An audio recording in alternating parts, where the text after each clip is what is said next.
ఇంకా నా జన్మదిన సందర్భంగా గొప్ప సేవకులు రావాలి అని ప్రభుత్వంలో ప్రార్థన చేస్తూ దేవుని మందిరంలో మనం కనిపెట్టినప్పుడు దేవుడు ఆశ్చర్యకరమైన రీతిలో మరి తన దాసుల్ని దైవజనుల్ని దేవుడు మరి మన మధ్యలోనికి ప్రభు నడిపించున్నారు.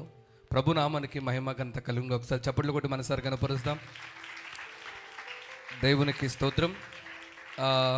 ఒకసారి అందరు చక్కగా ప్రశాంతంగా లేచి నిలబడి ప్రశాంతంగా ఒకసారి బిగ్గరగా వచ్చిన దైవజనులను బట్టి బిగ్గరగా చప్పట్లు కొట్టి ఒకసారి ప్రభు నామమును మహిమపరుస్తాం. హల్లెలూయా.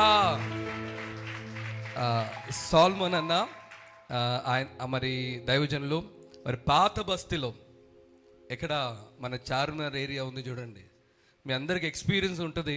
ఆ స్థలానికి ఆ ప్రాంతం పోతే అక్కడున్న పరిస్థితులు ఎలా ఉంటాయో, ఏ విధంగా ఉంటాయో, ఎటువంటి వాతావరణం అక్కడ కలుగుతుందో తెలుసు చాలామందికి.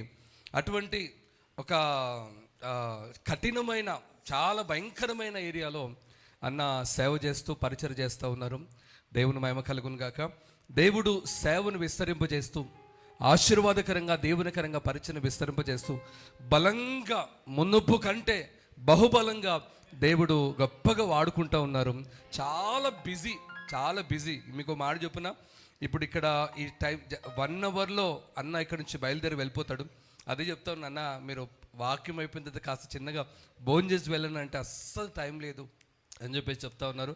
ఎగ్జాక్ట్గా 10:30 10:30కి మరి ఆల్రెడీ ప్రార్థన ఉంది. రాత్రంతా ఇంకా ప్రార్థనలో మరి సంఘంతో మళ్ళీ ఉండాలి. దేవునికి స్తోత్రం. చాలా బిజీ అయినా దేవుడు మరి నిజంగా అన్న మనల్ని ప్రేమించి, దైవజనుడిగా నన్ను ప్రేమించి, మన సంఘాన్ని ప్రేమించి మన మధ్యలోకి వచ్చున్నారు. ఒకసారి మనసారి చప్పలు కొడుతూ మనం వారిని ఆహ్వానిస్తామా? దేవునికి మహిమ కలుగును గాక.